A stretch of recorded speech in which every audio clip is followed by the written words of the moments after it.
આ બાજુ માતા મેલડી મઠમાંથી બહાર નીકળ્યા હો. કેળાના ઝાડામાંથી ત્રણ ગૌ શેઠે જદી હીરિયો આવીને ભોર્યો અને ધોળા લાંબા લાંબા કાન અને હેહલું બહાર નીકળ્યું. કેળાના ઝાડામાંથી સસલું બહાર નીકળ્યું અને હિરિયાને નક્કી થઈ ગયું કે અત્યારે દીવ ઉગ્યા માટે હેહલું હું માગું ને મળે. નક્કી મારા બાપની દેવી આવી હો, મેલડી આવી ભાઈ. હિરિયાને નક્કી થઈ ગયું મારી દેવી આવી, મારા બાપની દેવી આવી હો. કાંઈ વાંધો નહીં, હજી તો નિશાન પાડવાનું બાકી છે. હિરિયા આંખું બંધ કરી, આંખ બંધ કરીને પારેગરીનું નામ લીધું અને આંખ બંધ કરીને જ્યાં કહેવાય છે કે ભડાકો કર્યો અને આંખું ઉગાડીને કેળાની પાસે જઈને જોયું તા ધોળું હેહલું જમણી આંખમાં બંદૂકની ગોળી વાગી હતી. લોહીનું ટીપું ન મળે. હિરિયો રોવા મળ્યો, મારા બાપની દેવી મેલડી મેલડી મેં તને ભડાકો કર્યો, મારા બાપની દેવી આવી હો બા. હિરિયો રોવા માંડ્યો, મારી દેવી હશે માં. હિરિયો પાછો આવ્યો, એના કુટુંબને ભેગું કર્યું, એના ભાઈઓ કુટુંબને ભેગું કર્યું. મારા ભૈલા બાપની દેવી રજા આપે છે અને પરદેશ કમાવા જાવ અને મારી દેવી પારેગરી આમ તો 2 ડગલા મોર હાલે છે. હિરિયાના ભાઈઓ કહેવા માંડ્યા કે હિરિયા તું માતાજીનો ભૂવો છો,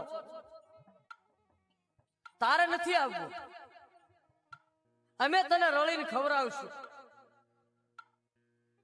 તું રોકાઈ જા. એ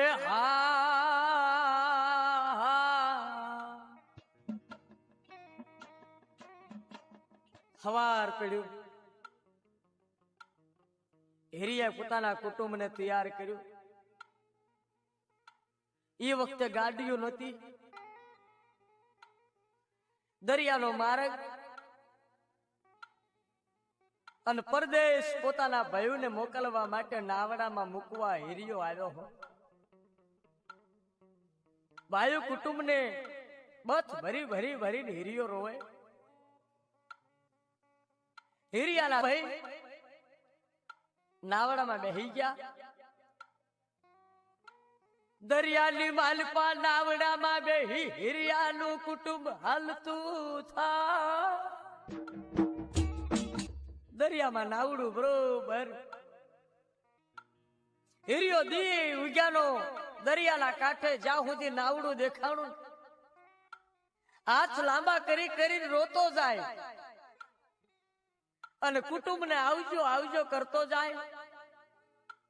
નાવડું દેખાતું બંધ થઈ ગયું એટલે હિરિયો રુદન કરવા માંડ્યો, દરિયાના કાંઠે બેહી ગયો.